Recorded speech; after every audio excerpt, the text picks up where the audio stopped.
Murasri Charanarvam, Murasri Charanarvam,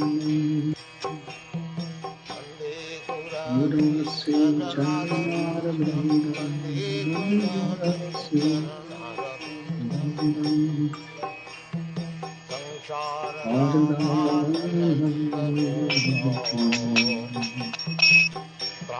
Anaya Karuna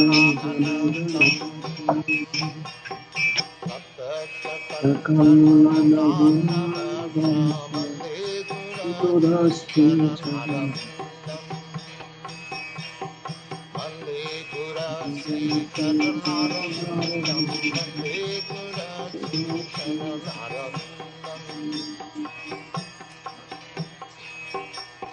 Sakshadharitena samasta shastrai Ruktastatha bhavatayeva sadabhi Sakshadharitena samasta shastrai Ruktastatha bhavatayeva sadhi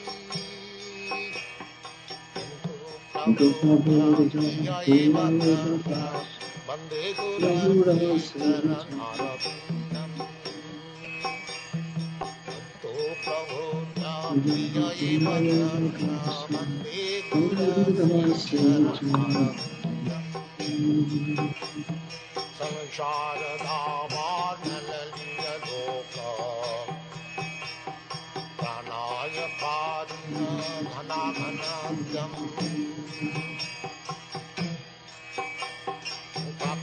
Shakalan Punarnavasha Vande Guru Charanarvindam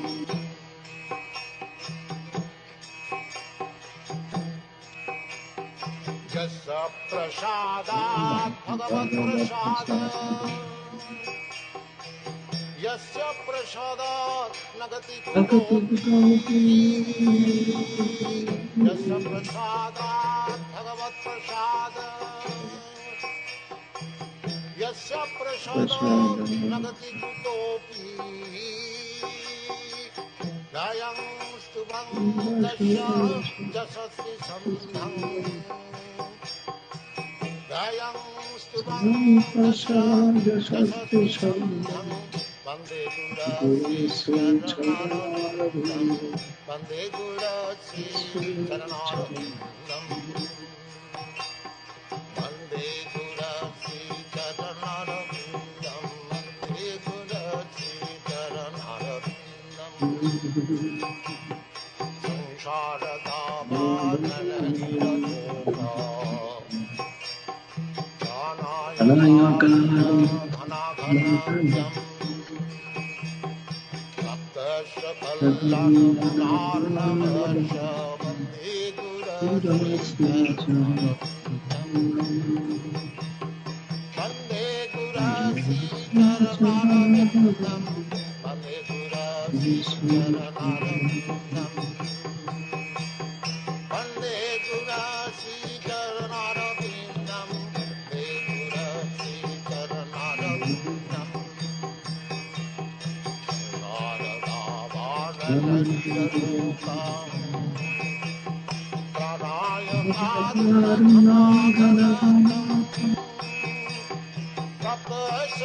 Charanarvindam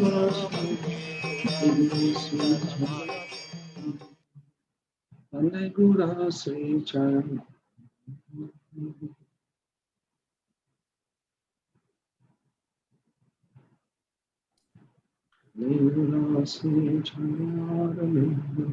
Hare Krishna, dear devotees.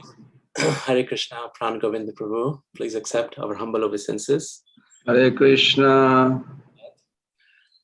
We are delighted to have you back, Prabhu. We are very, very grateful also. So thank you very much for your kindness to come back and give us your valuable association. So I would like to take this opportunity to welcome all the devotees from ISKCON Richmond Yatra and from other yatras also to this Zoom conference. Very, very special series going on.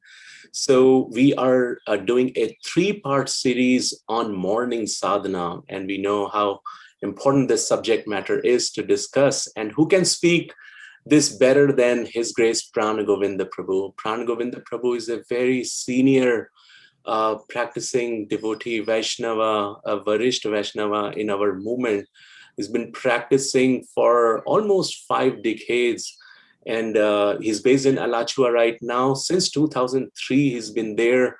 He's been serving under the guidance of His Holiness Bhakti Charu Swami Maharaj, His Holiness Tamal Krishna Goswami Maharaj, His Holiness Radhanath Swami Maharaj, and many senior Vaishnavas. And now he's on his way to accept and expand his service by taking sannyas order of life. So Prabhu is on our ISKCON GVC sannyas list, and that will soon happen, and he'll travel all over the world and preach. Prabhu is actually giving lots of inspiration to so many in Alachua and different areas. He's also very active in the Kirtan ministry of ISKCON, giving talks. And specifically, I'm seeing that he's talking about holy names. So we are very, very grateful that we get to have Prabhuji's association. As I was mentioning, who would be better than Prabhu speaking on this topic of morning sadhana. Prabhu, I'm sorry to embarrass Prabhu, but before Mangalarti, Prabhu absorbed himself in chanting, 32 rounds and sometimes more before Mangalarti. I'm sorry. And he's every single day is there at Mangalarti serving devotees till almost noontime. So many glories, Prabhuji's. But without any further ado, again, I would like to thank all the devotees and welcome everyone to ISKCON of Richmond's Saturday weekly program and this 3-part series on morning sadhana by His Grace Prana Govinda Prabhu. Over to you, Prabhuji. Thank you. Hare Krishna. I'm not sure what to take out of. I feel like somebody I should be looking forward also, whom you're talking about. But I hope you bless me and pray for me so I can say something that will affect the consciousness of everyone, those who listen, and they come closer to Srila Prabhupada's lotus feet and Shri Radha Shyam Sundar's lotus feet. So I'll just take a moment just to chant a few minutes, if it is okay. Jaya Radha Madhava Kunja Vihari, Jaya Radha Madhava Kunja Vihari, Gopi Jana Vallabha Girivardhari, Gopi Jana Vallabha Girivardhari, Yashodanandana Braja Janandana, Yashodanandana Braja Janandana, Yamuna Tira Vanachari, Yamuna Tira Vanachari, Jaya Radha Madhava Kunja Vihari, Jaya Radha Madhava Kunja Vihari. Hare Krishna, Krishna Krishna, Hare Hare, Hare Rama, Rama Rama, Hare Hare, Hare Krishna, Krishna Krishna, Hare Hare, Hare Rama, Rama Rama, Hare Hare.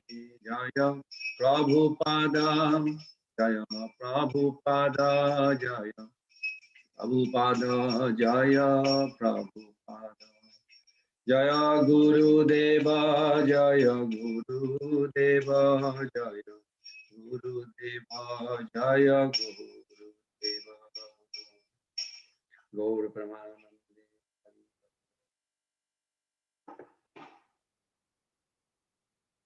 Hare Krishna, dear devotees. First of all, I really appreciate that you have taken your valuable time to hear what is Srila Prabhupada's view about this sadhana.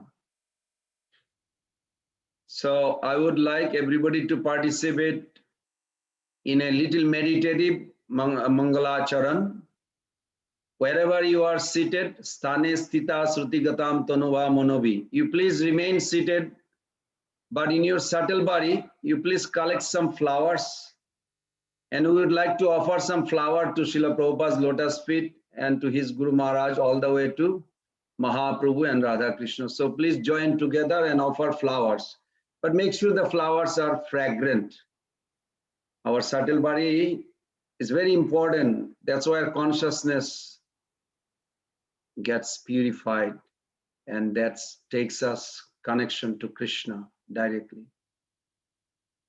Om Ajnanati Mirandhasa Gnananjana Salakaya Chakshur Unmilitam Dena Tasmai Sri Gurube Namo Sri Chaitanya Manovistam Stapitam Jena Bhutale Swayam Rupa Kada Mahayam Dadati Shapadantikam Vandeham Sri Guru Sri Jutapada Kamalam Sri Gurun Vaishnavangscha Sri Rupam Sagrajatam Sahagana Raghunathan Tam Sajivam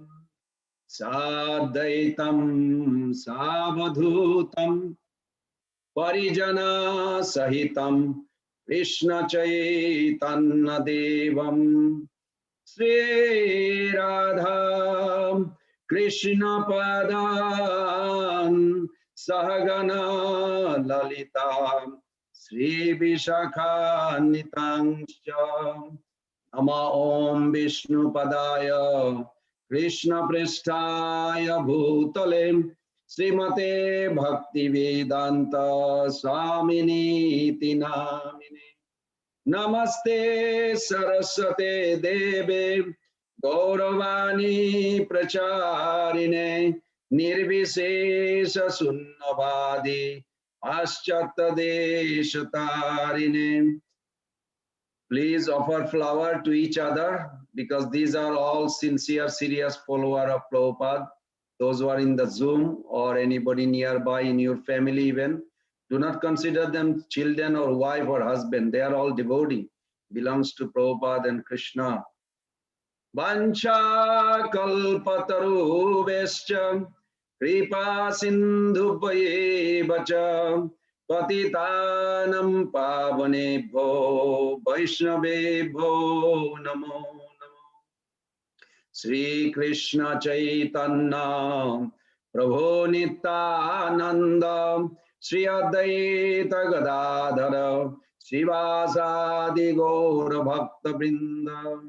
Hare Krishna Krishna Krishna Hare Hare Hare Rama Rama Rama Hare Hare. Hare Krishna Krishna Krishna Hare Hare Hare Rama Rama Rama Hare Hare. Hare Krishna Krishna Krishna Hare Hare Hare Rama Rama Rama Hare.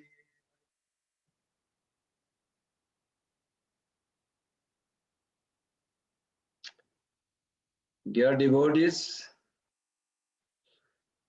in Srimad Bhagavatam, 3rd Canto, Chapter 9, Text 21, Srila Prabhupada gives some idea about Mangalarti in Brahmaji's. The day began at Brahma Muhurta, how Lord wakes up Brahmaji wakes up the God. God, Krishna also goes to sleep, just like you do. I'm sure you all do. Even though Srila Prabhupada mentioned something very mystical to Hansadut Maharaj when he joined. He could not sleep for many days and he thought he was crazy. So his friend, they found out the Hare Krishna movement and they heard that Prabhupada was there, so they brought him. So he takes the medicine pill, he cannot go to sleep. So Prabhupada stared at his eyes straight. He said, "Is nothing wrong with you?" And Hansadut Maharaj said, "You are the first person in 7 days told me nothing wrong with me. All the doctors, all my family member, everybody thinks I'm crazy." He said, "No, you should know the secret. Our goal is to become follower of gopis in Vrindavan, and they never slept." And Hansadut Maharaj says, "Really? Is that what Hare Krishna all about?" He said, "Yes. No eating, no sleeping, only serving the Lord and dancing and singing with the Lord." After a few moments, Prabhupada said, "But we don't preach that nobody will come then. We say, no, that's normal. You go to sleep and you wake up like this." But it's very interesting how Srila Prabhupada captured him and he joined after that. So in 3rd Canto, 9th chapter 21, beautiful explanation given. So I'm going to just summarize. It's a beautiful purport also Prabhupada write how Mangalarti. I'm not trying to be judgmental or sentimental, but I have to tell you the truth. If you don't feel like to get up in the morning for sadhana, you have an infection of Mayavad, according to this purport. Those who have an infection of impersonalism and Mayavad, they don't feel like to get up in the morning and do their good sadhana. It scared me many years back. So I collected many verses from Bhagavatam, from Chaitanya Charitamrita, how this movement started with this sadhana. So I have a simple question. Are you looking for Krishna consciousness as a comfortable, religious, pious life you can lead while you are here? And eventually, automatically, something will happen. You will end up in Golok Vrindavan someday. Or intentionally, you really will make it end of this life to spiritual world. That choice is yours. Srimad Bhakti Tirtha Maharaj, such a wonderful saint in our lifetime. He asked that question to Sachinandan Maharaj while he was sick, just few days before he left. He called to Maharaj in Germany and asked him, "So is your life, you going to lead like a mediocre? It's a good Krishna consciousness, it's a nice life. You have a nice prasad, nice, do everything nice, it's okay. Or you will take it seriously and make it your last life and take as many people and get out." So Sachinanda Maharaj, he said to us, I did not know why he's asking me this question. What did I do wrong or something? He was like, but then after a little while, he thought, this is a serious Prabhupada's opinion. Prabhupada is saying to Tamal Krishna Maharaj, who said, "Prabhupada, this is too much. I don't have any time to do anything. Just busy for Krishna service, management, this, that. Can't we have like a 2-3 life?" Can you imagine what Prabhupada answered? He's always kind. He said, no, make this is only life. What if I do not come up with complete sadhana? Prabhupada said, if you do sadhana every day morning, even if you do not complete to get the ultimate goal, I will make sure Lord Chaitanya fill up the gap for you and you go back home. But you have to do your morning. I hope everybody heard this. You can look at it. Tamal Krishna Maharaj is wonderful. Prabhupada wants us to be serious. Come to that level of consciousness, a choice you make, not automatic, intentional. That I want to get out of this material existence with as many devotees as much possible. No more coming back. And I love that Prabhupada gave that benediction that if we are lacking something, if we are missing something, we may not feel completely done all the service, but we kept on doing morning sadhana. Then Prabhupada said, Lord Chaitanya will fill up the gap. Isn't it wonderful? I jump actually when I was reading. Every time I think of it, I jump and thank to Prabhupada for that. Just to let you know, if you ever calculated, I'm sure some of you probably thought about it. What is this Brahma Muhurta? What is all this about? Well, we have a little, how do you say, it's calculative-minded person here in Alachua. He's always calculative, always calculate. I want to surrender, but what am I going to get? I say, keep on making list. What are you going to get and how much you'll surrender? So anyhow, he spent some time and he says that time was calculated by winks and breaths in previous ages. A muhurta is 40 minutes. We have 30 muhurtas in a day. 11 inauspicious muhurtas, 19 auspicious muhurtas. 30 days is 1 month. This is Vedic calendar. Do not ask me American calendar. Gregorian calendar is 31 days, 7 months. It's a 365 days. Vedic calendar, everything is 30 days. 360 days a year. That's it. So I'm talking about Vedic calendar. When the moon is shining, it's right from for Pitri Lokas. 1 year is a day and night for the gods and Asuras. 4 ages, 1 age of the god. Out of 4 ages, 1 is inauspicious.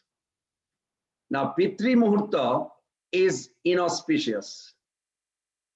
I can send you the maybe the whole calculation later on in the WhatsApp, and you can all share. 12 at night to 6 in the morning, good muhurtas. Now please listen to this. 3:36, 3:36 a.m. till 5:12 is the most auspicious time in your entire day and night. And Brahma Muhurta is in the middle. If you can make it your day from 3:36 and 5:12, a real good sadhana. Srila Prabhupada, another quote I have in my iPhone, where Vaisheshik Prabhu said that it almost the activity you do during that time is multiplied 4 times if you do other time of the day, especially reading and chanting, hearing. I was like, this is it. I never heard it. So this is very important. There's another little scary part. The Srila Prabhupada, 1976, June 21, he said very boldly, I have given you instruction, this Krishna consciousness movement. It will never stop. It will go on. At least for 10,000 years, it will go on. Then he stopped. But then I heard something from Jayapataka Maharaj, it scared me. He said, that's true, what Srila Prabhupada said. And if you don't complete your journey in this life every day, doing your sadhana, say you slacken for 10 years, 15 years, 20 years, you're not coming back to this world, because this power of chanting, even one day, if you chant fully, it is so much powerful that you will end up going to heaven. Minimum. But there is a danger. Heaven's life minimum 10,000 years in Bhagavatam 5th canto. So after 10,000 years, when you come back to Richmond or Alachua, dear devotees, there is no ISKCON. I hope there is ISKCON, but at least Prabhupada said 10,000 years. So I don't know after 10,000 years, what is that means? When Prabhupada said 10,000 years, after 10,000 years, what will happen? I don't know. I don't want to even see it. So Jayapataka Maharaj says, do not waste your time. Do not miss the sadhana every day. Because if you miss it, you're not coming back to Alachua to chant. You will go to heaven because the power of the mantra. But what if you come back after 10,000 years? Then you calculate what will happen. I wanted to say, where is this idea originated from? This is from Srila Chaitanya Mahaprabhu. He told Rupa Goswami Pad to write. It's in Chaitanya Charitamrita Madhya-lila 22.105. What is the definition of sadhana? Kriti saddha bhavet saddha bhava sadhana vidha nitta siddhasya bhavasya pragatam ridi saddhata. When transcendental devotional service by which love for Krishna is attained is executed by the senses, it is called sadhana bhakti. Or the regulative discharge of devotional service. Such devotion eternally exists within the heart of every living entity. The awakening of this eternal devotion is the potentiality of devotional service. And I hope everybody understood. Means you have eternally built in your heart a particular sentiment for Krishna. You as a shelter of that sentiment, Krishna as an enjoyer of that sentiment. There is no duplication of that particular relationship. You are the only specific, each of us has a particular relationship with Krishna, never duplicated, never Krishna will relish it through anybody except you. It is your interest to go to the highest experience of relationship and love and be loved and offer love with Krishna. Krishna also has an interest to give you that and for him to relish also. So it is both ways. Question raised. I'm just giving you little tips because sometime Gauri or ISKCON get attacked by other group of Vaishnava that they are, I'm not saying you will face it, maybe you will never face it, but we did face it in a Facebook last year, no, year before, sorry, before the pandemic. And 4 or 5 sannyasi, everybody got into it. I also got into it for a while. And then they back up. They never even asked anymore. They asked a few questions. One question was, where is the proof that love is in the heart of the soul eternally? It is a concoction of Prabhupada or Bhaktivinoda Thakur. Well, Prabhus and mothers, this is not true. This is Chaitanya Mahaprabhu's own opinion. Nitya Siddha Krishna Prem Sadhaka Bunai Sravanadi Sutta Chitte Karayodai. Madhya-lila 20.107. This is Mahaprabhu's own verdict that Krishna Prem is eternally in you, in the soul. When we actually, I posted 7 slokas. I remember Tripurari Maharaj was there, few other sannyasis were there.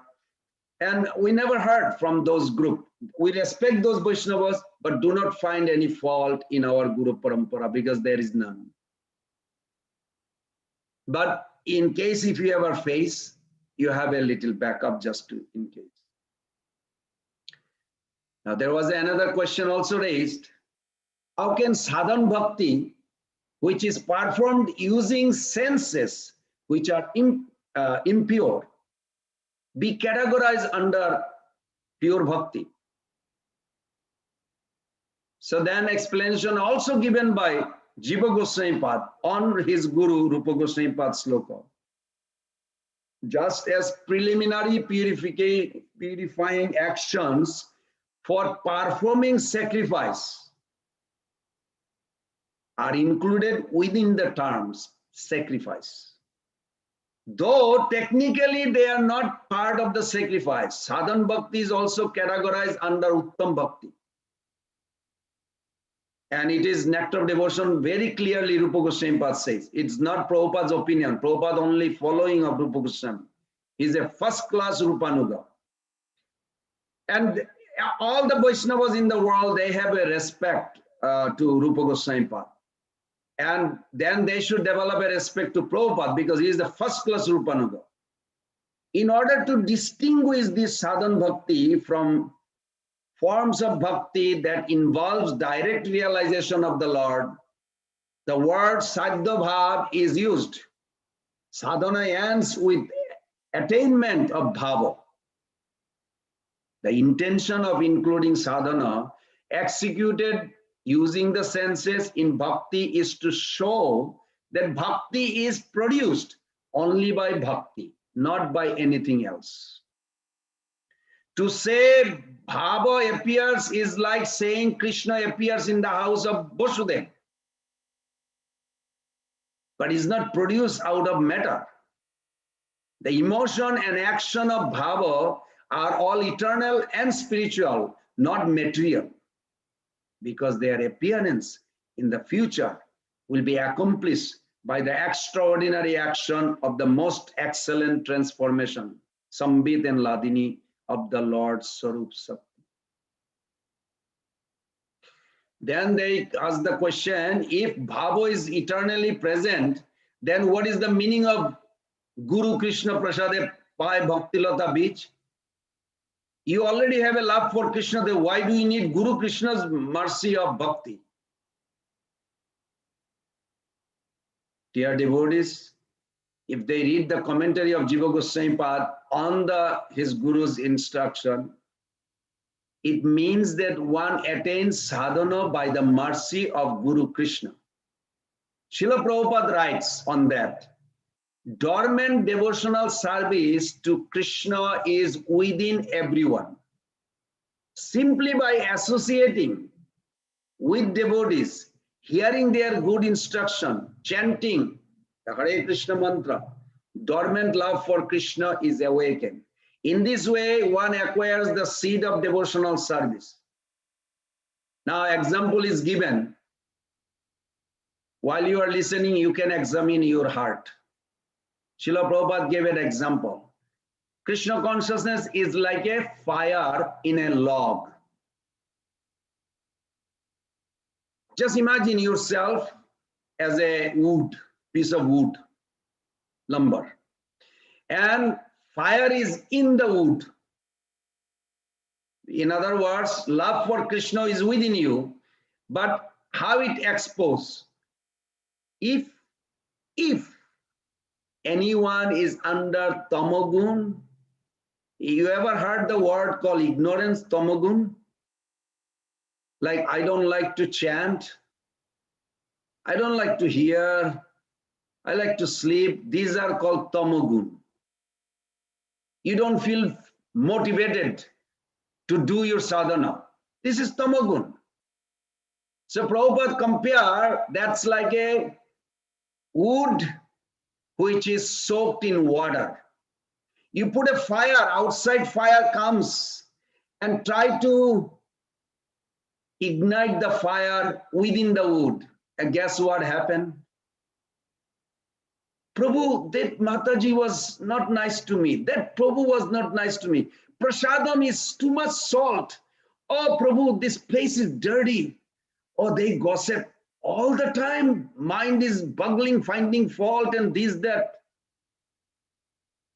This is called wood with the water and the outside fire trying to bring the fire out, but it's creating smoke.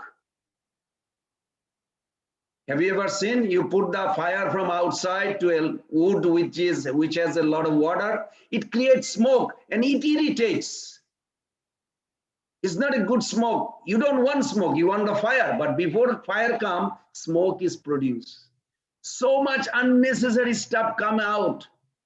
ISKCON is bad, this Prabhu is bad, this finding fault with whole world except myself. This is called log with water. They are called tamasic, Prabhupada says. It will take little while for them. They may even leave because of the offense. They will come back. Eventually wood will get dry, but it may take some time. But if you want, you can make it dry, provided you have a good association and you have a good attitude and you keep on going with the fire. And if you are in a Sattvagun, immediately you'll catch the fire and you'll go on. And Rajagun is in between. So I'm not saying we should judge ourselves. Or no, I mean, yes, we should judge ourselves. We should examine ourselves, not judge others. But we must examine ourselves. Why I'm not motivated or to chant more? Why I'm not motivated to understand the philosophy? Well, Prabhus and mothers, everybody has to live by philosophy. Recently, I was reading Srila Vishwanath Chakravarti Thakur commentary on 10th Canto. Vishwanath Chakravarti Thakur says, everybody lives by some philosophy. Either you live thoughtful philosophy or unthoughtful philosophy. That's the only difference. Unthoughtful is like, oh, I don't care anything. I'll just go buy some ice cream, go to sleep, or watch a movie. This is called unthoughtful. It's not that your mind is stopped talking. Mind is constant going, but it's not thoughtful. Only things Krishna consciousness bringing is positivity, that's all. Ignoring the negativity. It's not that negativity is not there, but if we allow negativity to enter in our mind, negativity will control. Who do you complain? It's too late. So we have to be very careful. It is actually, the whole sadhana is the self-examining, self-motivation, self-decision. In America, they say you can bring the horse to the water, but you cannot make the horse drink. So facility is there. Prabhupada has given the process, but each of us has to be willing to accept and go forward and must develop respect to Vaishnavas. Then the journey will be very easy. So I'll give you a little story about where this Mangalarti began in ISKCON, that how it's in the beginning, because we want more Krishna experience than Krishna explanation. We sing in Alachua, many times in Mayapur also early days, Jeev Jago, Gora Chanda Bole, Kato Nidra Jahore Maya Pishachira Kole. I'm sure all of you heard this thousands of times. Lord Gauranga is calling, wake up. Sleeping soul, wake up. Wake up, sleeping soul. How long will you sleep in the lap of which? Called Maya. This is Bhaktivinoda Thakur's song. And Srila Prabhupada, in Mayapur till today, they sing these two songs every day morning. Prabhupada wanted them to sing this every day morning. I remember Jagataka Maharaj was very heavy in the beginning. Even in 79, we were forced to learn. So when someone is fast asleep, he needs to waken up. There are two ways to do it. One is soft way, the other is hard way. So I'm talking about your life, but I don't know your life. You see it from this philosophy. The soft way is by making a sound, ringing an alarm. Hard way is by shaking you until that person wakes up. You don't know what it is? Maya Devi is good at it. Krishna wakes you up softly. Maya will wake you up by shaking, by disease. I saw one devotee, serious, then he gave up almost 20 years. Then he got illness. I won't say the name, is a very nice senior devotee. He was about to die and he started crying. I simply wasted 20 years. Simply wasted. And now the third day is dead, finished, gone. So that 20 years was Maya's shaking. If the software does not work, then one has to incorporate the hard way. There are two ways in which we, the sleeping souls, are waken up from our slumber of ignorance and illusion. The first and the soft way is when we wake up from illusion by hearing the sound of the truth.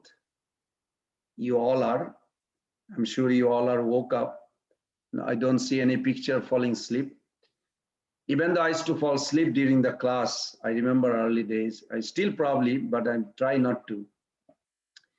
Fast and soft way is when we wake up from illusion by hearing the sound of truth, the sound of Krishna, either in the form of his message or in the form of his Hare Krishna, Krishna Krishna, Hare Hare, Hare Rama, Rama Rama, Hare Hare. This sound vibration is called Sabda Brahma, God in the form of sound. Spiritual sound vibration have the power to penetrate our thick blanket of illusion and wake us up. Dear mothers and Prabhus, if we fail to voluntarily wake up from our sleep, I'm repeating, or cozy sleep of illusion, you know, cozy sleep, they feel like, oh, I like it, I feel it good. Then Maya, who is the energy of Krishna, wakes us up hard way by shaking us and jolting us with the realities of life. When the reality hits, we realize it was a wake-up call, prodding us to wake up a life of reality and giving up our dream life. So in one sense, God and his energy, Maya, do the exact same job in all our lives. They try to wake us up. God does it softer way, Maya does it hard way. And most of us need a sample of both this experience to wake up. But if we are slowly, day by day, waking up to a life of reality, to a life of the soul, then we are faring well in life.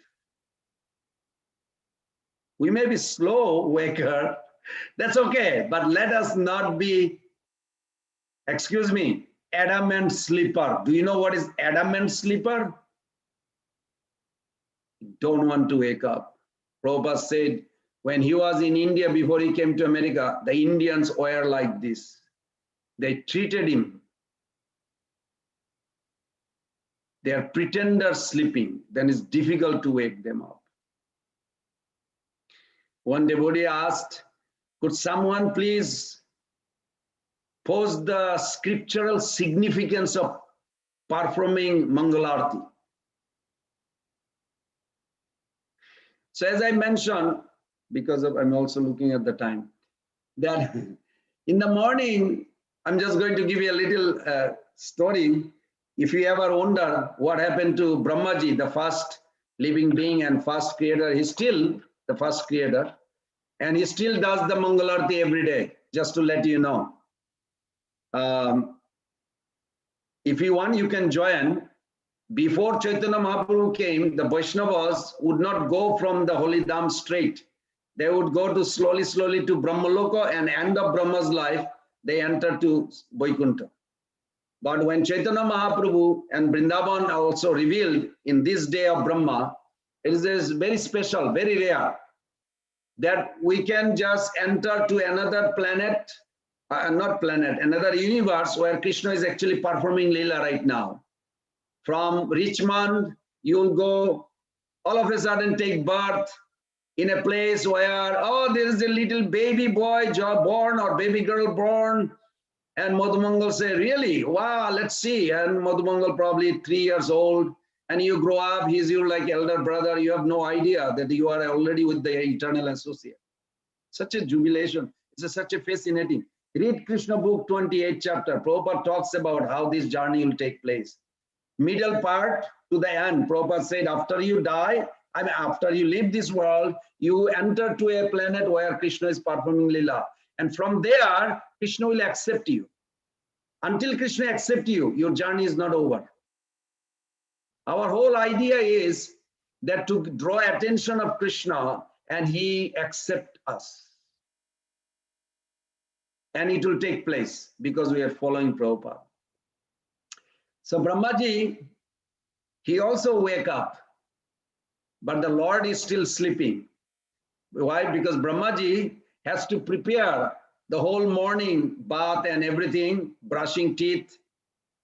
I'm sure you offer a toothbrush to your deity, right? Every day with a little Ayurvedic, I don't know, some kind of a toothpaste, Ayurvedic toothpaste, with a toothbrush or neem stick. I don't know how you offer it. In Mayapur they do, I know. So Brahmaji also preparing for the Lord to wake up. But as he was going to the Mangalarti place, you know, Brahmaji goes to sleep just like we do. And at night, he doesn't sleep in ignorance like, I mean, I should not say we, like me, I do. I go to sleep in ignorance. I forgot that I was sleeping when I wake up. But then Brahmaji, whole night, he converses in the dream. While he's sleeping, the whole universe, not whole universe, but Maharloka and below is get devastated. It's all water. And Brahmaji goes to sleep, and him and Lord, they converse what will happen tomorrow, how, what are the incarnation will come, how everything will be, and then there will be new ruler in every planet. A lot of management. He's a managerial leader.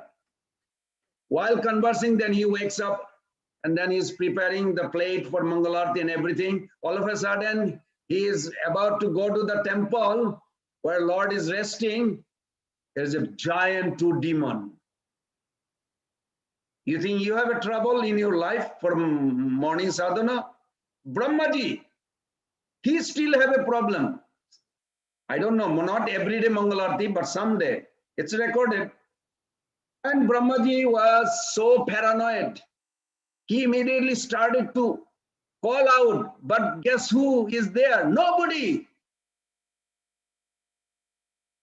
Most of the time when I go to temple, only one pujari or sometimes nobody is there.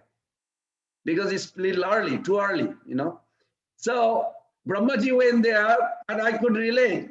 Brahmaji is looking around. The whole universe is filled with water and nobody woke up.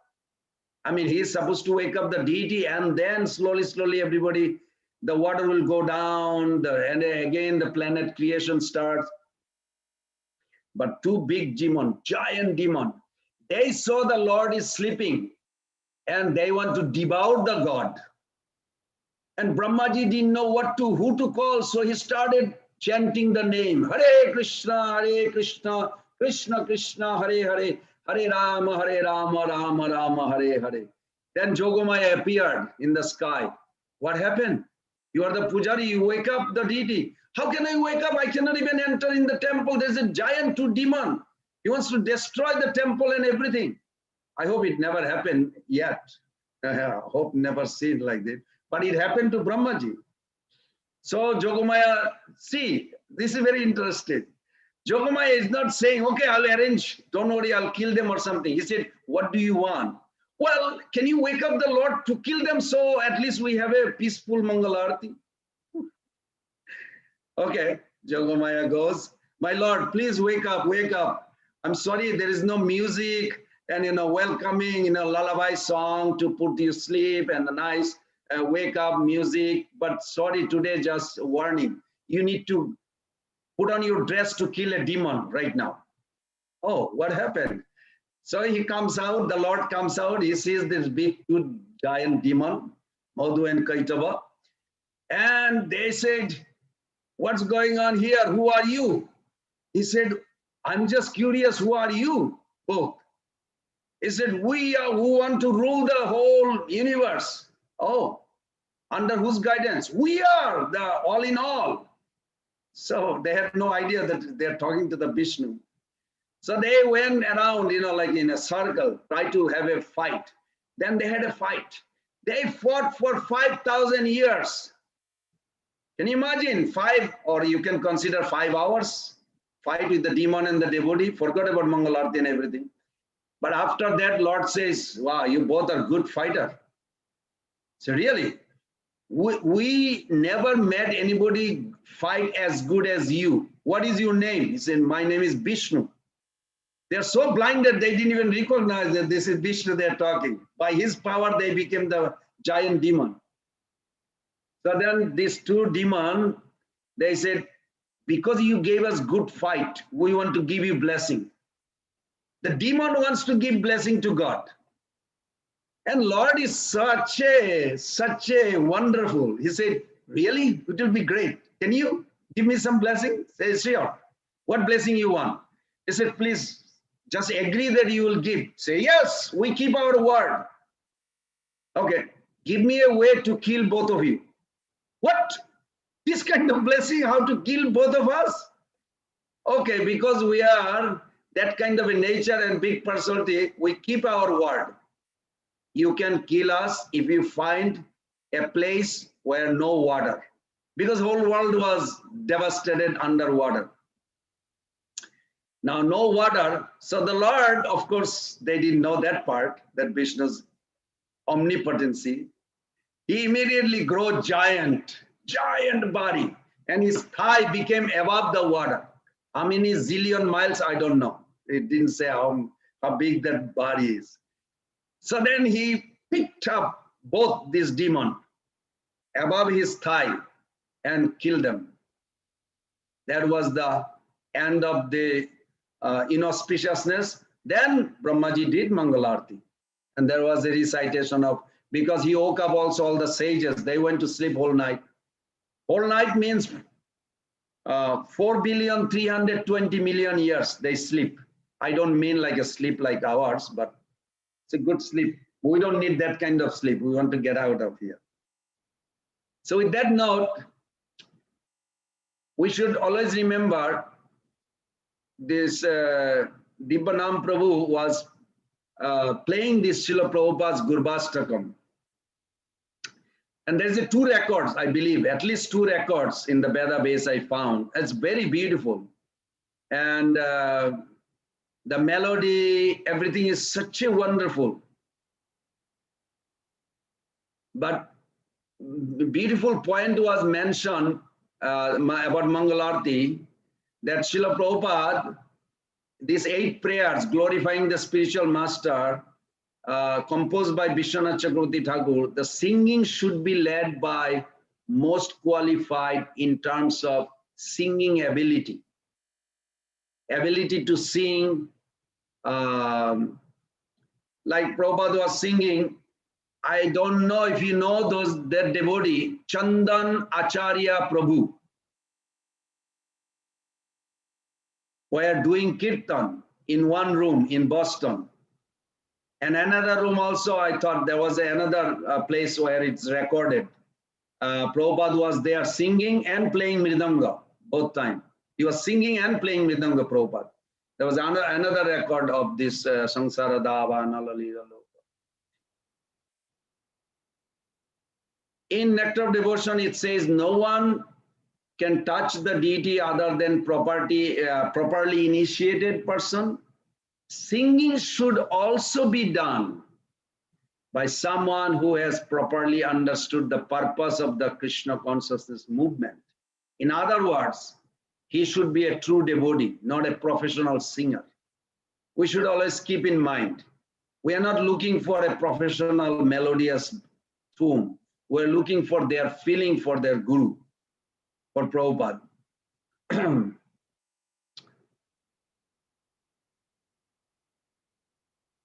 Rupa Goswami Pad very nicely explained this, and Vishwanath Chakravarti Thakur gave a comment. When the sadhana conducted properly in all respect, I'm just paraphrasing what I read, the Mangalarti is so potent in the matter of awakening the dormant Krishna consciousness in participant and audience, and the emotion of compassion for the fallen conditioned soul.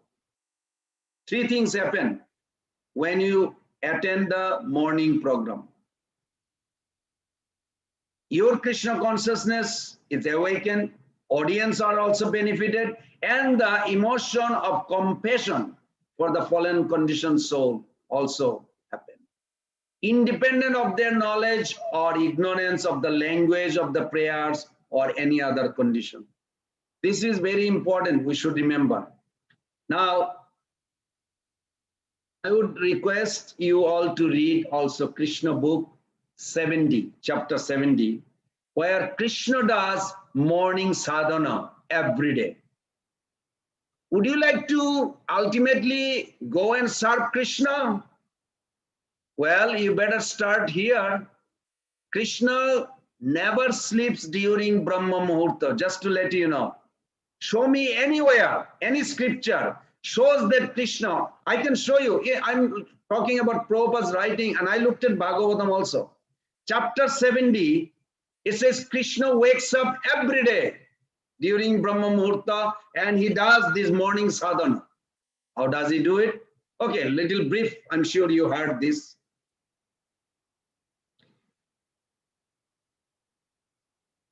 The Parijat flower in Dwarka. I know some of you probably thinking, well, we're going to Vrindavan. Why can't we talk about Vrindavan, only Dwarka? Don't worry, it's a within Vrindavan, there is also Dwarka and Mathura. Because, well, I'm afraid I don't want to go that route. It's a beautiful pastime, but that is different. When you hear, just contemplate this question. Chaitanya Mahaprabhu told Rupa Goswami Pad, write about Krishna who never left Vrindavan. Then he says, because he never put one step outside Vrindavan. See, reinstated. Then what did Rupa Goswami Pad do? He wrote a famous book called Hamsaduta. Hamsaduta is a book where the gopis are expressing their feeling about the serious condition of Radharani to a swan who is going to Mathura and report to Krishna who left Vrindavan. Then there is another book Rupa Goswami Pad wrote, Uddhava Sandesh, the book about Krishna who lives outside Vrindavan, sending message through Uddhava for the Braja Gopis. Wait, did Rupa Goswami Pad disobey Lord Chaitanya Mahaprabhu's instruction? No. Dear devotees, he never disobeyed. Then how do we reconcile? Those books exist till today. Yes, because that Mathura and Dwarka is eternally in Golok Vrindavan, within Vrindavan, is a different chamber. Krishna is aprakat, also prakat, visible and not visible. Separation and union are eternally component of Rasa and Lila. you cannot separate. Even you can go in an early morning Leela, Krishna told Madhumangal, let's go have a little trip of this forest I never saw before. So Krishna went there and Madhumangal went. They were surprised. In the middle of dark forest, they never came before. Early morning, before anybody, even they didn't go out yet to the cow pasturing, just early. Krishna said, this is very funny. It looks like somebody is worshipping someone in the middle of the forest. Shh, very quietly, let's see what happened. As they came sneakily nearby, Krishna told Madhumangal, that looks like my deity. Somebody is worshipping in Vrindavan forest of my deity. Madhumangal said, yeah, that looks like you. Let's wait and see. After a few minutes, this girl came out from her unconscious state to conscious and she's crying. She said, oh, you are not this deity. You are a person, my beloved. I cannot live without you. Why did you leave me? And Krishna is looking at Madhumangal. Who she is talking to? Me or the deity? Is it me, the deity? And then she went unconscious. Krishna said, Madhumangal, just watch. He went and grabbed the deity and told Madhumangal, you keep this deity. I'm going to pose like a deity, okay? Let's see what happened. So Krishna went there and he posed just like the deity with the flute and everything. And this girl woke up. I knew it was not you, deity, it is you. And then she really embraced. And Krishna forgot about that he was supposed to act like a deity. He also embraced her. And their union. And Madhumangal was thinking, what's going on? Who is she? Where she is coming from early morning in the middle of forest nowhere? That was the origin of Satyabhama, is Radharani, in her separation feeling. In her extreme separation feeling, she jumped into Jamuna. Jamuna Devi picked her and offered to her father, Surya Dev. Said, I found in my river this beautiful girl. Of course, that sun god gave to Satyajit, and that's how in Dwarka this Leela took place. But eternally, that Satyabhama form is in Vrindavan. Then, of course, Gaur Govinda Maharaj narrate also very beautiful, nice song about this from Rupa Goswami Pad's book. So the point is that in Krishna book in Dwarka, what does Krishna do? You please read that book, Krishna book. So wonderful. Krishna does every day morning. We cannot imitate certain thing. Why? Because when Krishna wakes up, can you guess what he does? He brushes teeth just like we do.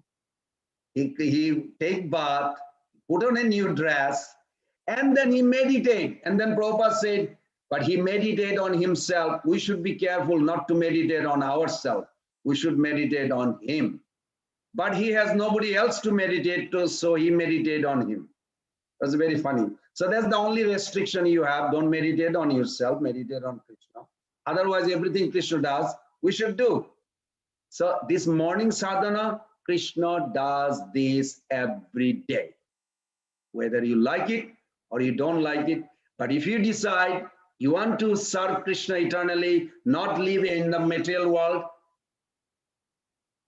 please be prepared to follow the morning sadhana so you can serve Krishna eternally. Otherwise, I'm not qualified to say anything, but it will be difficult. It will be difficult. As I remember in Vrindavan, a small pastime I'll tell you. This is from Dasami Tippani Sanatana Goswami Paths. In Vrindavan, every day, as Prabhupada told this to Hansudut Maharaj, that gopis, the whole night, they never sleep. They stay awake. Who knows this? Another lecture Prabhupada said, who knows that Radha Krishna, the whole night they spend time in the forest? not Brajabashis, not Mother Yashoda. Mother Yashoda, Nanda Baba, they are thinking he is sleeping upstairs. So all the Brahmanas, everybody in Vrindavan except those intimate manjaris, intimate gopis, sokis, only they know that how Krishna in the evening when he comes to home, sometime Mother Yashoda controls the day. I hope you all know. In Nectar Devotion says, Mother Yashoda actually has a power. Of course, she is a mother of God. She has a power when the sun should go down and when sun should, how long sun should stay up. Sometimes she cannot bear the separation. She come outside and he talk to the sun. Here I'm offering lamp and incense just to make you happy. Now go down. I'm missing. I cannot live without my son. He should come back. All of a sudden, sun started going down. And Krishna tells the coward boy, oh, we didn't realize sun is going down. We should go back home. That's how everything runs by the bhava, by the feeling of the devotee's reciprocation. Who is sun? Sun is not a demigod. It's Krishna in Golok Vrindavan. All the demigods, that 14 demigods with you right now, this 14 demigods is Krishna in Golok Vrindavan. No, actually you have your own body. It's different. But here we have 14 demigods controlling our body all the time. Over there, you are the body. Yeah, each of us, we don't have a body. We are the body. So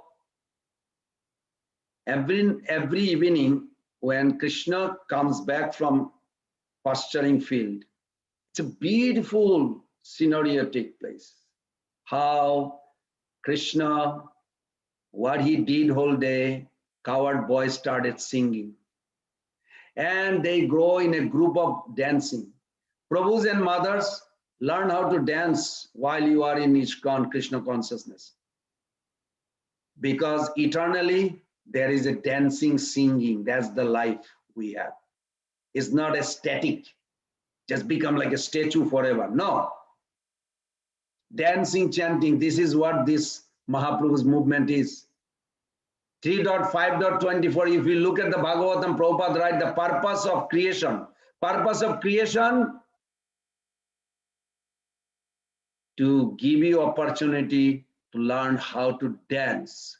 Even Prabhupada says in one lecture, Adhikotya Prabhu was saying, this is far out, Prabhupada said I have come to teach you how to dance so you can join in Rasa Leela with the Supreme Lord Krishna. Wow, this is a big statement. Prabhupada came to the West to teach them how to dance. Oh wait, they have a nightclub and others. These are not dancing. They don't know what is dancing. They get drunk and this is not really sweet dancing. When you really dance, it satisfies the Lord, you feel satisfied. This singing and dancing is eternal culture. This is what Hare Krishna is, a culture. It's not just philosophy. Of course, philosophy is there too. Everything is there. So, Mother Yashoda, as she is ready to welcome Krishna, they have a wonderful party. All the mothers lined up, thousands and thousands. Krishna come, but mystically he expand into millions. And each mother loves Krishna more than their own child. That is Vrindavan. In material world, you love your neighbor children, but you love your child more than your neighbor children. But Vrindavan is a place where everybody loves Krishna more than their own children. They don't even look at their child is coming with Krishna. They are just staring at Krishna. It's so attractive. And the tears comes. Krishna reciprocate. Krishna comes and each mother grab. Of course, they don't see. But each mother sees only Krishna came to me. She grab him.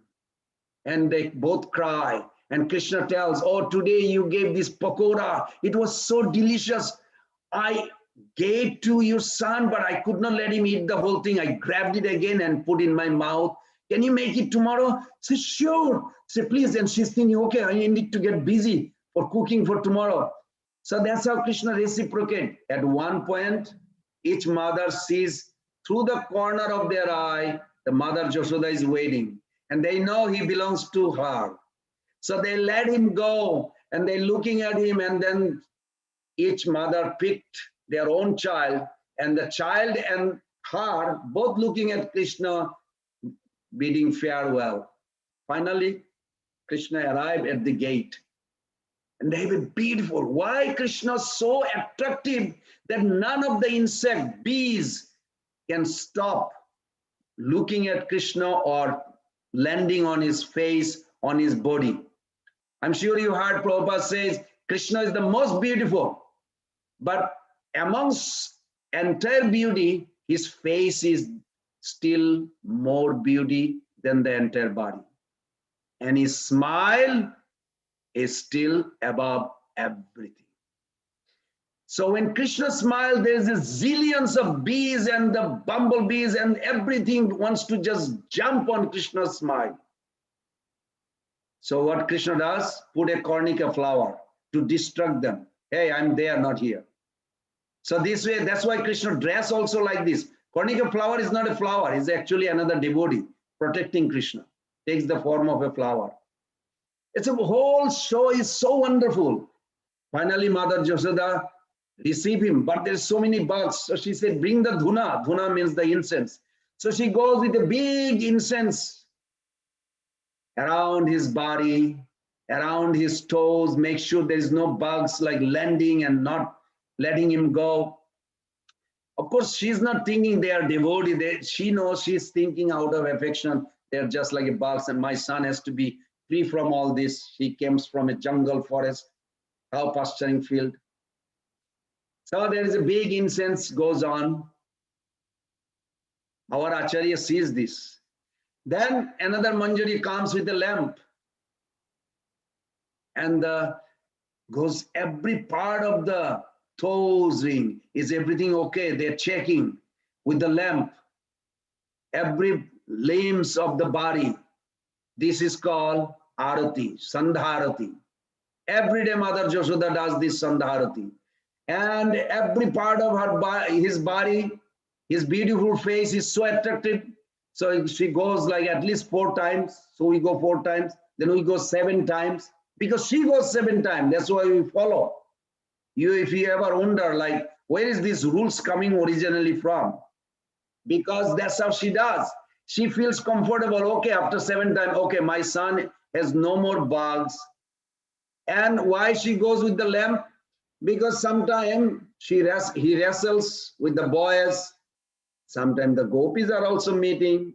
They are red kumkum, their lips, lipstick. There is no lipstick, but their lip has a lipstick, eternally lipstick. That's also touching his body. And make sure that Mother Yashoda does not think that. He thinks, oh, some bugs made it red here. Bring some napkin and water. In the Arati, you see that after lamp comes what? The water. So they bring the water. Oh, there is red. Here, put it here, there. Then, oh, but now we have to wipe it. After water, what comes in the Arati? The napkins. Napkin comes. Okay, wash it off. Okay, everything is normal. Then comes like, do the chamara, everything gets out of his body. No more chamara and peacock fan. Then finally he enter in her house. And then Krishna will go take bath, and then he will be dressed like this. After a little while, there is on the back court, there's a beautiful sabha every day evening. They talks about God's pastimes, how God protect Nishingadev, and Krishna becomes one of the audience. And he listens. Wow. She talks, Mother Yashoda. This God is very powerful. He kills all the demons. Say, yes, don't worry, my Lord, my child.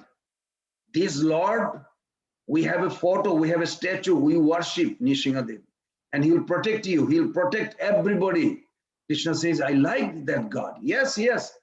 Do you know every day I give you what? When Krishna leaves, there's a whole show.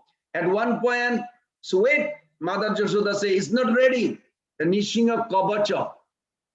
Because somebody said to me about few years back, in ISKCON, there is so many Nishinga Kabacha now everywhere. I said, they are not in ISKCON. They are in Golok Vrindavan, in Mother Jashoda's house. Krishna never leaves the house, cow pasturing without Nishinga Kabacha. It just expanded to ISKCON, that's all. I never heard that story. I say, read it, Sanatana Goswami Pada wrote it. Because every day Mother Jashoda gives a Nishinga Kabach to Krishna, then she feels okay. Nishinga Kabach is there, Nishinga Kabach will protect. Balaram, you be in the front, and you, Krishna, follow Balaram. Then they go. After evening this program, very nicely, what does Mother Jashoda does? She sees Krishna is like tired, dozing off after whole day work. But whole day he has a fun. That part she didn't know. She thought he is really working hard. He dozes off.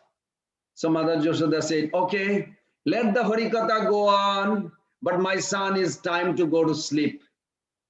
So she goes and take him to sleep.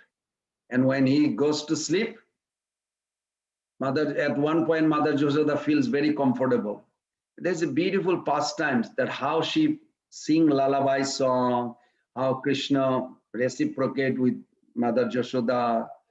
Sometime Krishna will, react on those lullaby song. Like Mother Jashoda will say, Lord Ram is so beautiful. And finally, it was hard struggle by killing Taraka, and Vishwamitra finally came to Janakpuri. And then Vishwamitra said, Ram and Lakshman, there is some special function going on. There is a special princess. We'll join to them tomorrow and see how it is. And she narrated the whole story. And Mother Jashoda says, this is so beautiful, Sita. She's the best princess. She saw Ram broke the Haradhanu. She was bow. She was smiling. She said, wow, he's so beautiful. I'll garland him and make him my hero. Krishna jumps up. Mother, can I marry the princess also? Mother Jashoda is thinking, this story is not putting him to sleep. Oh, yes, you will marry a princess in future. I'll find the best princess. Don't worry. I have to change the story. Otherwise, you're getting too excited instead of falling asleep. This way, every night, she creates wonderful scenery. At one point, she leaves the room. He fell asleep. Does he snore? Sure. This is a confirmation. Snoring means confirmation that he fell asleep. But actually, it's a confirmation means time for Mother Jashoda to leave. There is a beautiful window, and through the window, Krishna just have a beautiful flying, not a skateboard, not a helicopter. He has his own jet. He just flies out to the Seva Kunj, Nidhuban, and spend the whole night there. So because of the time being, I'm going to give you a little wonderful story of that. This is Vrindavan. Every day it happens. They have a whole night. The moon becomes so beautifully blossoming the night round flowers. The water in Jamunas, the lakes, the ponds, their ripples, the fish, everything, atmosphere is so enchanted. Krishna becomes so attractive, so endearing, that all the gopis get wild. They create one after another pastime. Whole night passes. It comes back to the same time, 3:36. Now, if you say, who calculated this? Did they have a watch? I know how some devotee thinks. They had a watch. They have a watch, eternal watch. It's Krishna himself is the time. So then all of a sudden, why? Because you have to remember, this is what Krishna wants. Yogamaya just performing through everybody. But if Krishna did not want something, it will never happen. Eternally. So finally, Radharani felt like, okay, we had a wonderful time. Let's take a little rest. Krishna says, is it really, that is what you want? Say yes. Okay. By the time even they finish the sentence, there's a beautiful bedroom made by the gopis with a polished flower, the petal, very soft petal bed. As soon you know, Tempur-Pedic mattress, I don't know if you ever heard this. Tempur-Pedic mattress, they say $4,000. If you multiply billion times or trillion times, cannot compare that soft bed Krishna sleeps. It's such a comfortable bed. Why? Because it's a feeling the gopis has. It produced the petals, not that petals pops from somewhere. Says that gopis' feeling for Krishna takes the form of flower. Our feeling, heart feeling for the Lord takes the form of flower. That's why in ISKCON, in tradition, we always offer flower. Everybody is eligible to offer flower, means they are offering their heart. So gopis, they make such a beautiful bed. All of a sudden, they are about to go to sleep, but the attraction finally, like Krishna is so beautiful, Radharani is so beautiful, they're about to just embrace each other to go to sleep. All of a sudden, there is a kukkuti alarm. Kukkuti alarm. Cook, cook, cook. And Radharani gets so angry. Where is this kukkuti? Let it go to hell. You may say, what? This kind of word is used? Yes, in Chaitanya Charitamrita I found that Radharani, when comes as Gadadhar Pandit, he used the same thing to Chaitanya Mahaprabhu. Let my Kshetra Sannyas go to hell. Wherever you are, that is Mayudham. I'm never going to separate from you. And Prabhupada translated like this. On that, you can look at it. It's wonderful. So Radharani gets very angry. She said, finally, we just about to go to sleep and there is a kukkuti making that there is a dawn going to take place very soon. You better leave the forest, go back to your home.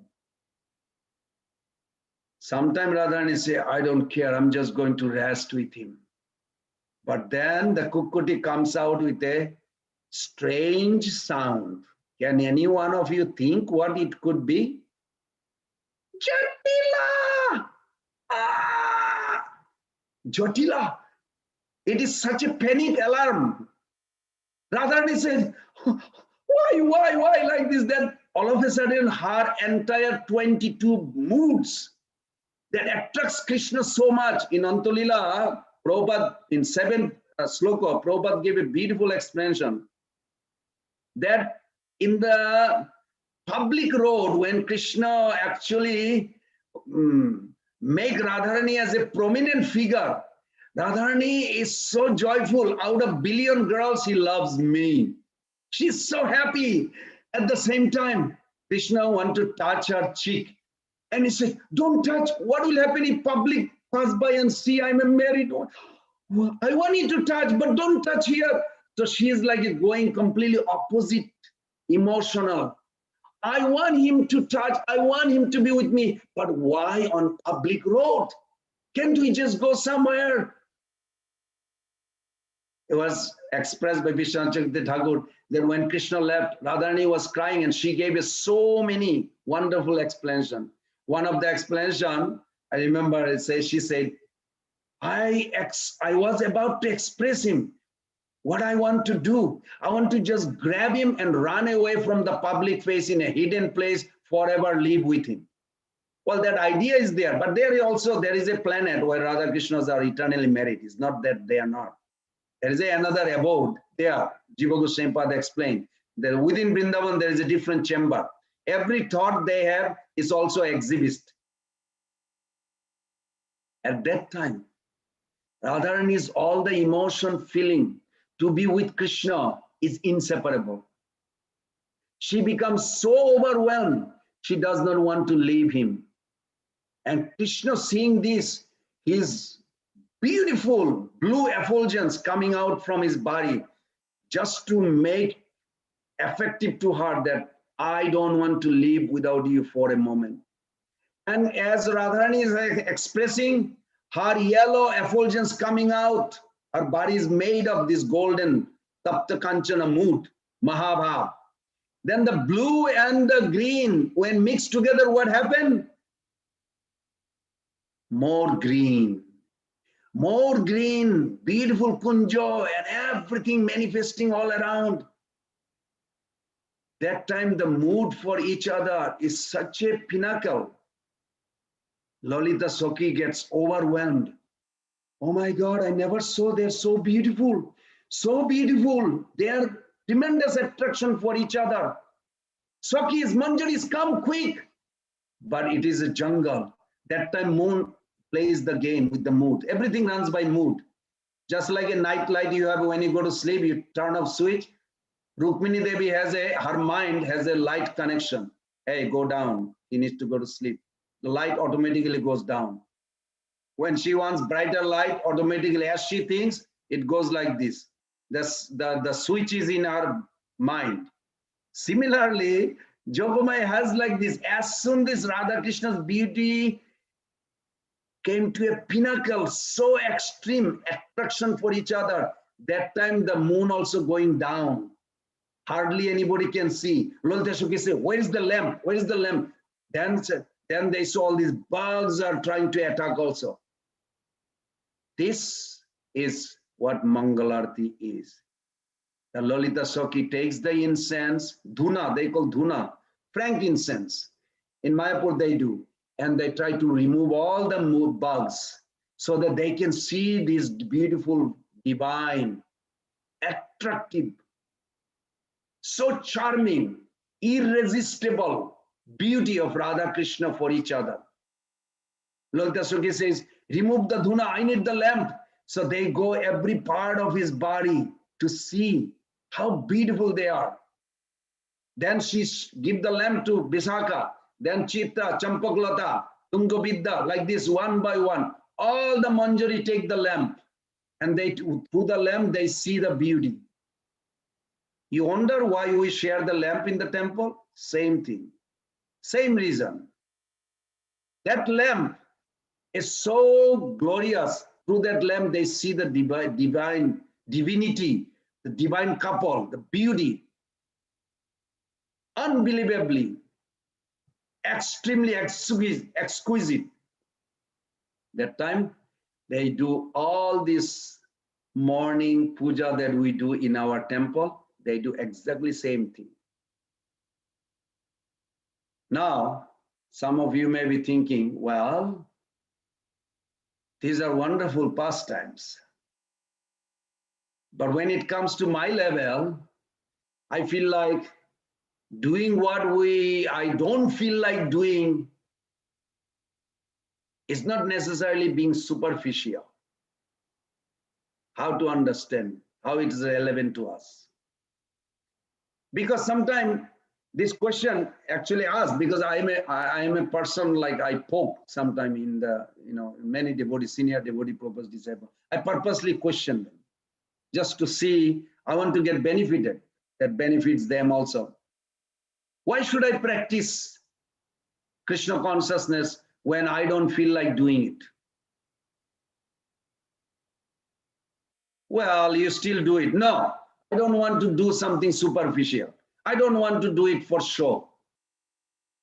Yes, it is sadly true that some people do religious activity or practice sadhana just for show. As in the case of, like for an example, you ever wonder like a dignitary, like here, our one tax collector before the election, he came because we have 1,000 families here and they count our votes and he wants to be, make sure that Hare Krishna people also vote him. And so he comes and make sure when he comes that somebody took the photo of him with the, deity, with the temple, with the devotees in the temple. So it will come, okay, I am a supporter of Hare Krishna. But does he have a love for Krishna? That is another question. His coming to temple is not for loving Krishna. So a thing becomes substantial when it matters to the substance of our being.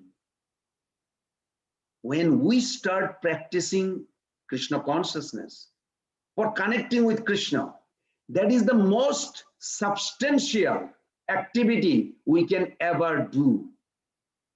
Why?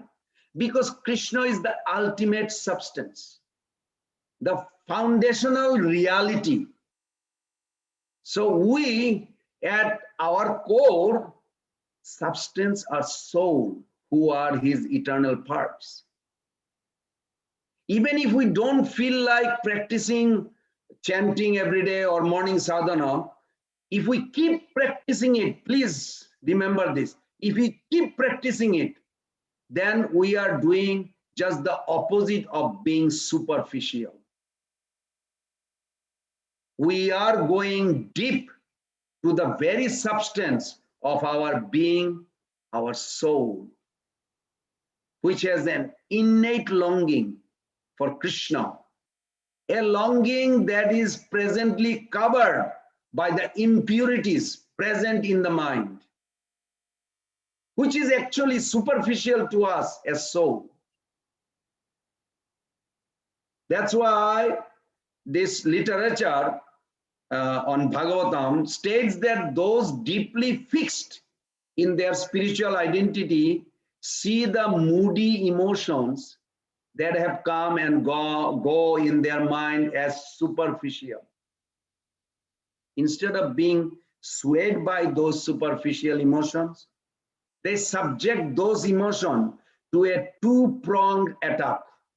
Internally, by their intention to adhere to the process that helps them realize their spiritual identity, and externally, by their engagement in time-honored bhakti yoga practice that fosters spiritual realization.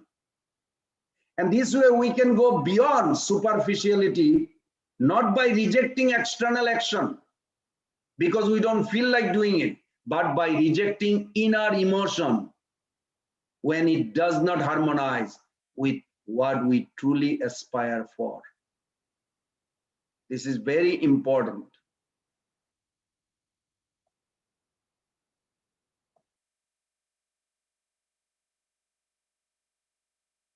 Emotions are among the strongest forces, isn't it?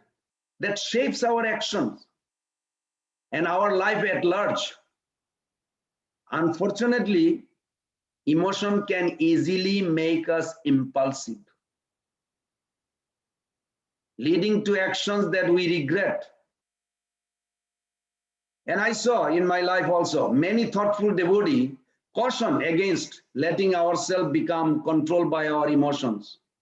In lecture, you will hear many acharyas says that. Many devotees, sannyasis talk like that. Why? To act based on reason.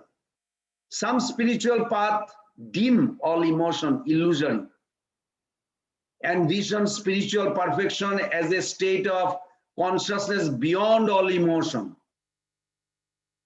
A state attained through reason directed towards transcendence. But dear devotees, emotions are integral to who we are. Without emotions, such as love and joy and fulfillment, life would become barren and pointless, isn't it? Would we like to relate intimately with someone who is emotionless robot? Have you ever any experience? I'm sure sometime in your life, somebody you don't want to talk or something did mistake, you felt like that.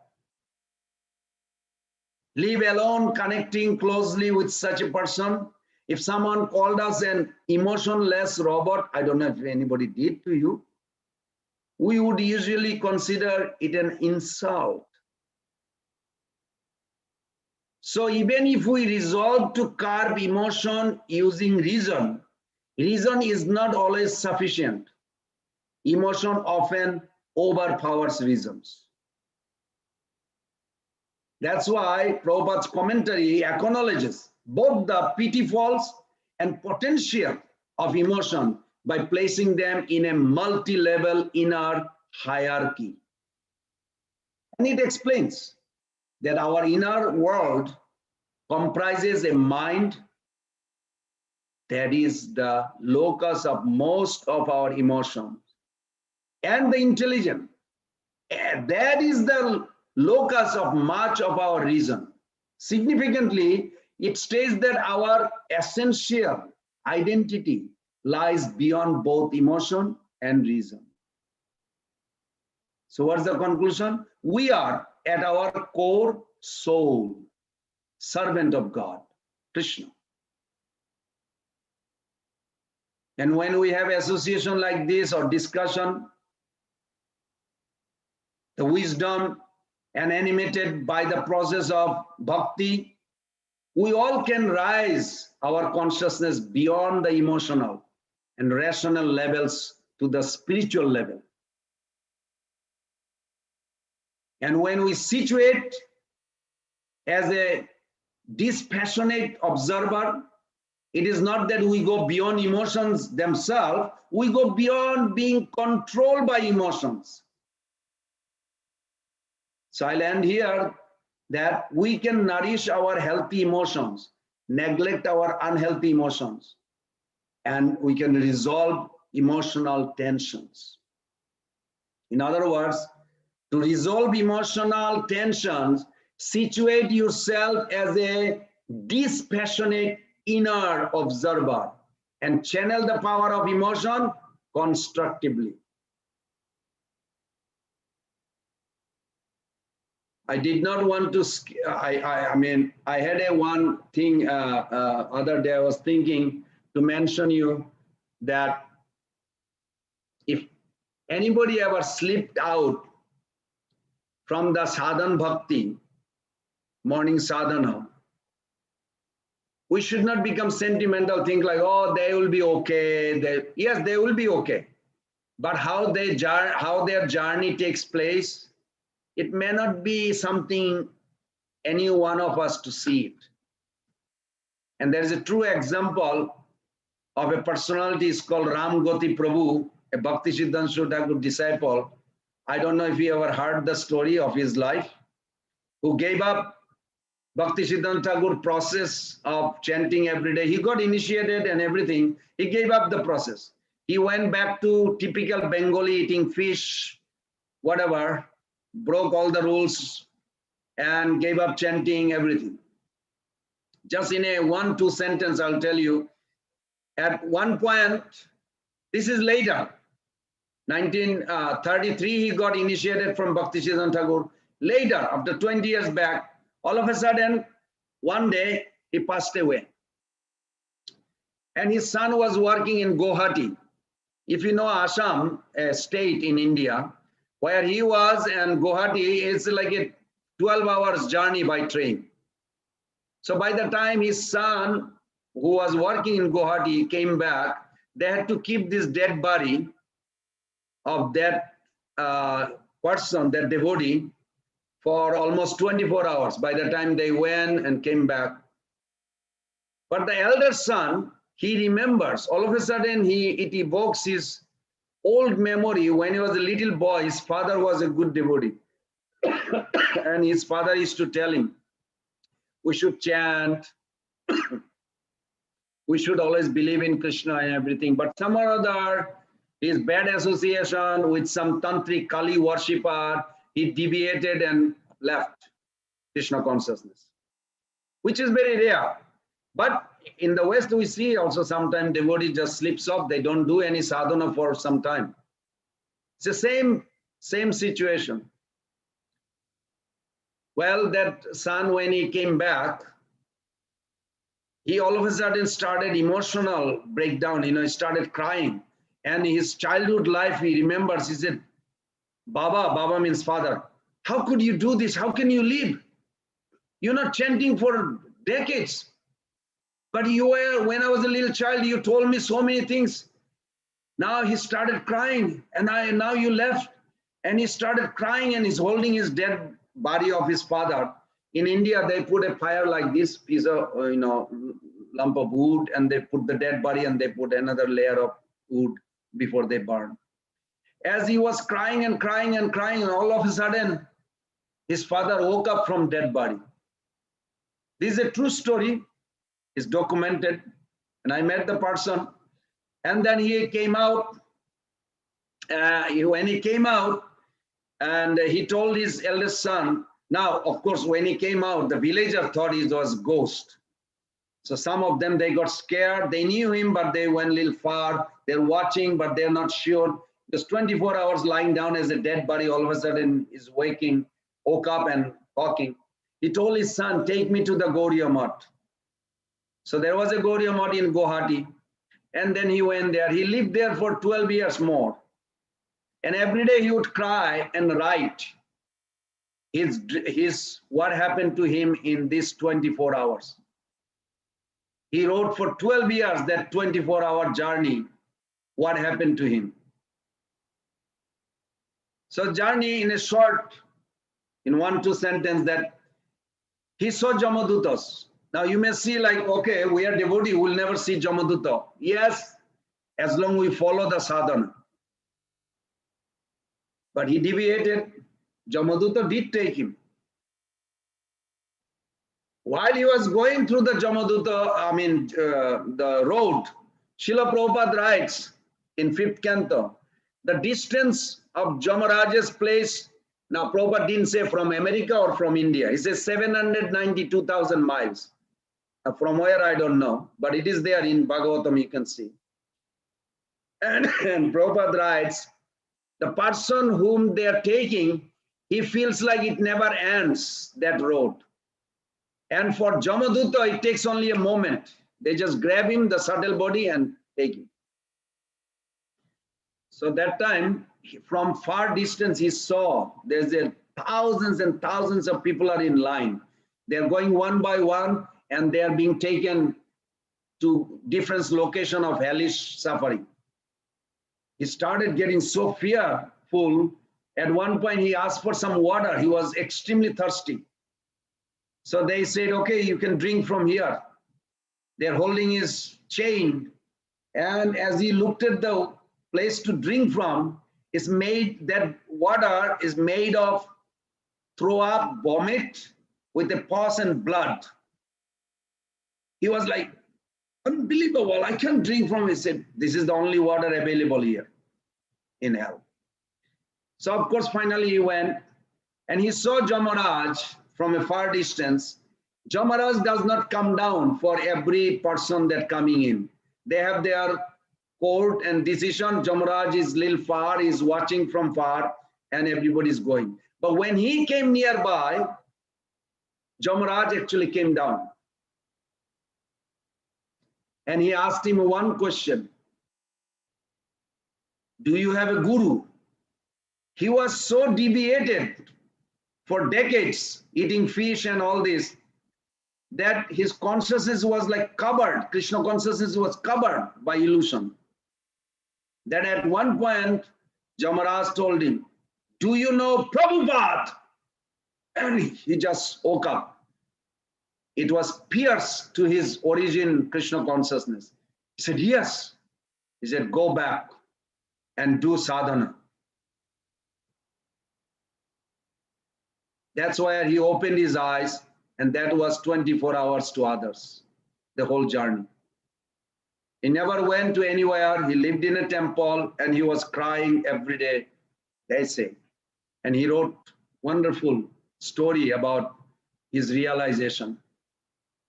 So my purpose was not to scare you, but please pay attention to this sadhana, make this life your last life, and eternally join in the dancing, singing party of Lord Krishna end of your life. Gaur Pramanande, Hari Hari Bol. Wow, what a wonderful and enchanting lecture, Prabhuji.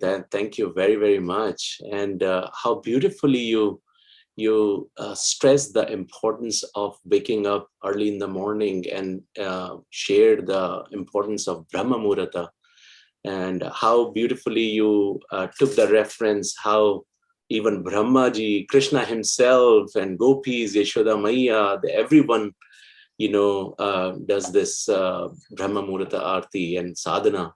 So it was really, really nice and so enchanting to hear the pastimes, how you narrated the Vrindavan pastimes in such a beautiful way, and then connected everything to the importance of Brahma Muhurta and what actually is Brahma Muhurta. I mean, I personally could really understand what Brahma Muhurta is, from your talk today. And it was really, really nice to understand the origin of our Sandhya Aarti and Brahma Muhurta, Mangalarti. It was so beautifully explained. And the last story was just eye-opener, and it was really inspirational and also hope-giving that even, if someone deviates from a path, being connected to Srila Prabhupada and our Vaishnavacharyas, we still have so much hope, but we should take this sadhana bhakti very, very seriously. So on behalf of all the devotees here, we would like to express our sincerest gratitude to you for taking out time and being so compassionate and giving us so many gems from the scriptures, some esoteric scriptures. You gave so many gems in such a beautiful way. So we are very, very grateful, Prana Govind Prabhu. Thank you, Dibbanam Prabhu. You are so merciful for allowing me to serve you all. And I pray, I want to confess, I don't mean to scare or make you feel uncomfortable. But I want just everybody to just think, if you feel some weakness with you, take association of senior devotees and make it serious vow. Make this life the best of your material existence, best life, and get out. This is never don't try to make prison as a paradise. It will never become paradise. Prison is prison, and it will remain prison. I'm not saying any of you doing, I'm just reflecting what I did in my life, what I thought. So I thought of sharing you. Thank you so much for allowing me to serve again. Is there any comment, question? Do we have time? Is it okay? If you're okay, we can take a few questions. It's already 11:48 here in Eastern time. Okay. So, and how almost 1 hour 45 minutes went by. We didn't realize it was such a beautiful. But as you're kindly asking, we'll see if anyone in audience wants to ask something from Prabhu. So maybe we can take 1 or 2 questions. If you want to ask something, you can raise your hand, and then we can go in order. Yeah, if not, I would also like to... Or even a reflection. Yeah, reflection. Oh, I see. There is some hands are there. Oh, is it? Prabhuji, Arunodaya Prabhuji as a Bhattacharya, Prabhuji has a question. Looks like. Madan Mohan Krishna, some name is there, Prabhu, also Arunodaya Prabhu. Okay, yeah. Gopal Radhe Prabhu. So you can go ahead. Yes. I'm sorry, Prabhu. I just wanted to bring in attention. There is a question in the chat from Chaitanya Prabhu. If I don't have a question, I just wanted to bring your attention to that. Thank you. In the chat. Thank you very well. Okay. Thank you. See that Chaitanya Prabhu is asking, Prabhu, I heard emotion is evidence of our connection with Super Soul, Guru Krishna. Every time I feel negative emotion is because I'm choosing to hold on to thought or a pattern of thought evoked by a person or circumstance that is different from the thought Super Soul or Guru Krishna is holding within me regarding the same person or circumstance. And therefore, because there is no resonance between me, the soul, and the Super Soul, I feel the negative emotion. Is this proper? Wow. First of all, at the core of our existence, we are conscious being. To be conscious means to have emotion. These emotions cannot be wished away. Difference between our attachment, our aversion, our renunciation, or connection with super soul, or even devotion, Krishna consciousness, is based on, you have to remember, based on direction of our emotions. Just like me focusing on this taking sannyas, with renunciation is meant to be transition between aversion and devotion. Now, if my emotion is not going towards Krishna, it is not devotional. As you say, okay, emotion is going towards the super soul, that connection to give you a wise decision, a bhakti awakening. If you're not feeling bhakti awakening, then it is not going towards super soul. Now, if you say, if the emotion giving you negativity, emotion is not giving negativity. You are perceiving emotion as a negativity.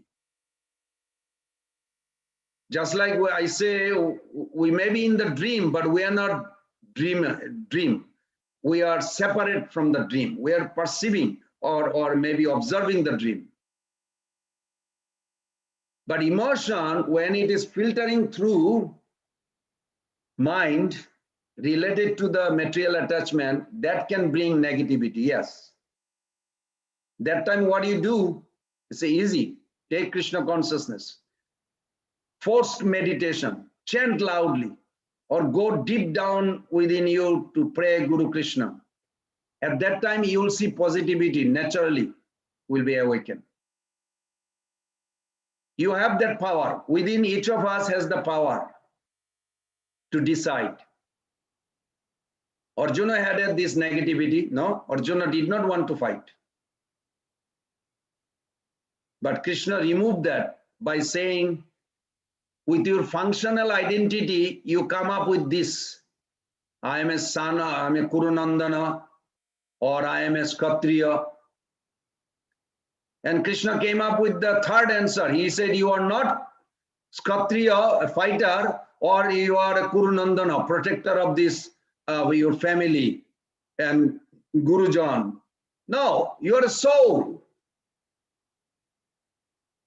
Belong to super soul. Your duty, first duty is to serve the super soul. This is your fundamental identity. Your fundamental identity should be above your functional identity. I'm a Kshatriya. I have to kill the aggressor. I'm a husband. I am a this, I'm that. These are functional identity. Our fundamental identity should be always above functional identity. Then you'll see the negativity is not there. I apply this every day. And this works. We should take advantage of Krishna consciousness. So I hope this gives you some direction. Because as I mentioned, devotion, when emotions are invested in Krishna, please remember this. You cannot say this is positive when you are not investing your emotion in Krishna. If you are investing your emotion somewhere else, that will bring you negativity.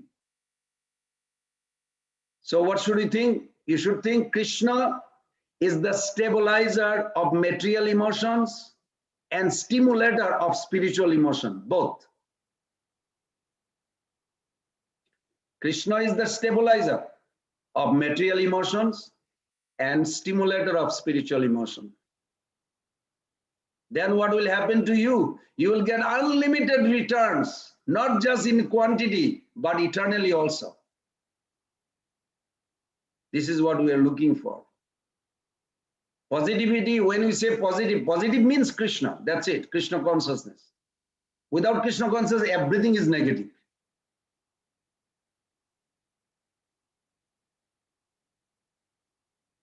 Thank you, Chaitanya Prabhu. That's a very nice question. Thank you, Prabhu. Okay, and Hare Krishna. okay, so looks like we have another question. Amrita Karan Prabhu. Hare Krishna, Prabhu, please accept my humble obeisances. All glories to Srila Prabhupada. Prabhuji, yes, a very wonderful class. He quoted a lot of things from Prabhupada, this Jiva Goswami, Rupa Goswami, Hansadut, everywhere. So wonderful. I just like to ask you one question. That you told one disciple of Bhakti Siddhanta Saraswati Thakur, Srila Prabhupada. Oh, I could not follow. What is his name, Prabhuji? What was his name? Ram Goti Prabhu. Ram Goti Prabhu. Oh, wonderful. One devotee also said one story like that, that Bhakti Siddhanta Saraswati Thakur personally met with him in front of Jamraj. He's maybe different guy, different devotee. I never heard And he that told story. me now you can go. I never heard that Other story. story, yeah. Oh, he really, yeah. Oh, that he told me now. Okay. This story, I tell you, was narrated in 1984 by Puri Maharaj. Prabhupada's godbrother. They used to come to ISKCON for Prabhupada's disappearance day. Appearance day, we used to invite every temple representative, and they would come. I still have a photo of him. Somebody took a photo, and Maharaj would spend hours in conference room and tell us all beautiful stories. Yeah, he was so elevated. Yeah, I also met with him a lot of times. It's really, wonderful. I enjoy your class, Prabhuji. It's really wonderful. But I don't want to spend your time more. Today is a long class, and a lot of devotees are here, hearing from long time. It's like nectar, Prabhuji. Thank you so much. Thank you. Bless me, please. Okay, so and on a note that it's not over, so again we will have the association of His Grace Pran Govind Prabhu. So as I mentioned earlier, this is a 3-part morning sadhana series. So next week will be 3rd part. So we request everyone to please join on the same Zoom link at the same time, Saturday 10 a.m. Eastern Standard. So with that, we thank all the devotees who participated on this wonderful conference with His Grace Pran Govind Prabhu. So thank you all very much. Srila Prabhupada ki jai. Please accept my humble obeisances. Bancha kalpataruvesya. Kripa sindhu vaivacha patitanam pavanebhyo vaishnavebhyo namo namo. Anantapuri Vaishnavrinda ki jai. Srila Prabhupada ki jai. His followers Vrinda ki jai. His Grace Pran Govinda Prabhu ki jai.